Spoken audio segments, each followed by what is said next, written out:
Okay, good guys, no? So, mayroon tayong service dito guys or ginagawa na aircon, no? So, ang problema nito guys, kapag i-on mo, walang hangin na lumalabas, no? So, pero, umaandar naman yung compressor na narinig natin. So, ibig sabihin, yung pan lang guys ang problema.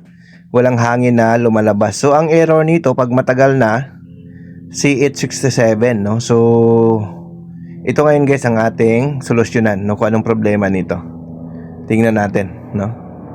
So, error si 867 to guys kapag tumagal na hindi umandar yung fan, no? So, ito binuksan na natin guys yung likod, yung board. Tingnan natin. Ayan. So, ang gagawin natin, bunutin natin to yung sakit ng fan. Ito yung unang i-check natin, no?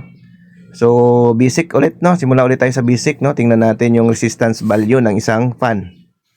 Kung good pa ba, no? Susukatan natin to guys, no? Yan. So ito guys, sukatan natin, no? So 3-phase ito guys, dapat tatlong terminal same reading. Ayan, kung mapansin nyo guys, oh. 4 kilo ohms na guys yung reading niya. Ayan. Ayan. So dapat guys, ohms lang ang makukuha natin. Dapat ganyan lang, no? Mga 91 ohms, 88 ohms, yon. So dito guys, ang kukuha natin, kilo ohms, tapos nagmimiga ohms siya. So ibig sabihin guys, sira na talaga yung fan nito, no? So ito yung problema, no? So para sigurado tayo guys na sira nga yung fan, salpakan natin ng bagong fan, no? Para testing, no? Para makita natin kung fan ba talaga, no? Para sure ball tayo, no? Hindi yung manghuhula-hula tayo. So ito yung bagong fan na isalpak natin. So tingnan natin kung good yung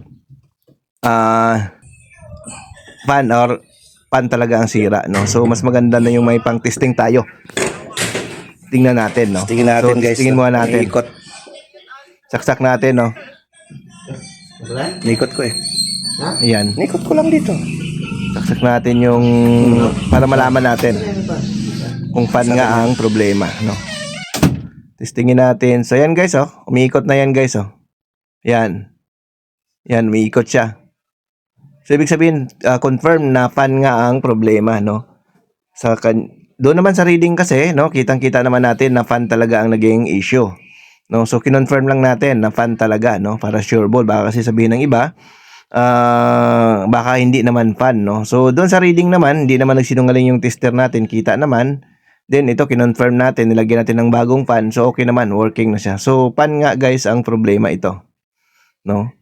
So yun naman ang usual na problema. So ito yung sakit niya. So ulitin ulit natin, no. Sukatin ulit natin para lang magkaroon kayo guys ng linaw, no, dito sa reading nito. So dapat kasi guys, same reading itong pag ano mo, dapat ohms lang makukuha mo. Pag nakuha ka ng kilo ohms, tulad nito guys, kilo ohms, ayan, no, 538 kilo ohms. Tapos sa kabila nagmimiga ohms siya. Tapos sa kabila ohms, ayan. So itong isang linya medyo okay pa. Pero yung ibang line, ito wala na. Yan, no, open na, mega ohms na siya. No, wala na siya. No? Ayan. So talagang sira siya, confirm, no. So yan. Working, gumagana pa yan habang tinitesting natin. So yan, no. Ayan, umiikot yan guys, yan. So talagang sira na yung pinaka fan motor niya. So ang gagawin natin, palitan natin to, no, para magamit na, no. So pinakita lang natin guys yung problema. So mamaya guys, sukatin din natin yung fan ng ipapalit natin. So ito yung papalit natin guys, tingnan mo yung reading nito, no. Ayan, no.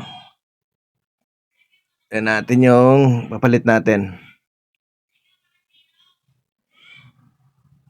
Ayan guys, ohms lang dapat ang reading, tatlong terminal guys, ohms lang. Ano? Although hindi siya nagpipix guys kasi nga yung fan, kasi pag ginagalaw mo ng konti, iba-iba ang resistance niyan. Ang mahalaga dyan guys, ohms ang makukuha nyo. Mula 89 hanggang 90, naglalaro yan. Ohms lang dapat, no? Tulad yan, no? So same reading. Kumbaga kung anong laro ng bawat terminals, ganoon lang din ang reading niya. Ayan, so ito yung yan. Ayan, oh. Yan. Yan, ito yung sira guys, no.